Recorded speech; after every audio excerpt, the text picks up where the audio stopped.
জয়ের দিন। মে দিবস মানে হচ্ছে শ্রমিকদের দাবি আদায়ের দিন।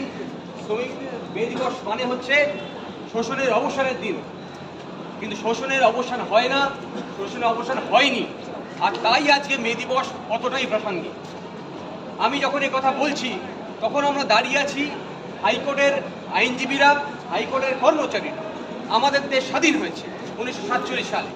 আমাদের দেশের স্বাধীনতার পরে আমাদের দেশের নাগরিকরাই আমরা মিলে we the people of India আমরা আমাদের দেশের সংবিধান উপহার দিয়েছি নিজেদেরকে।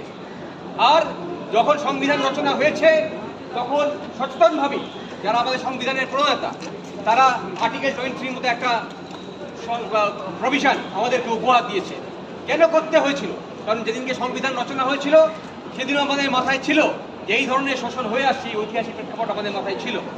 আর তাই সেদিনকে আমরা ঘোষণা করেছিলাম যে আজ থেকে আর কোনো বেকার নয়।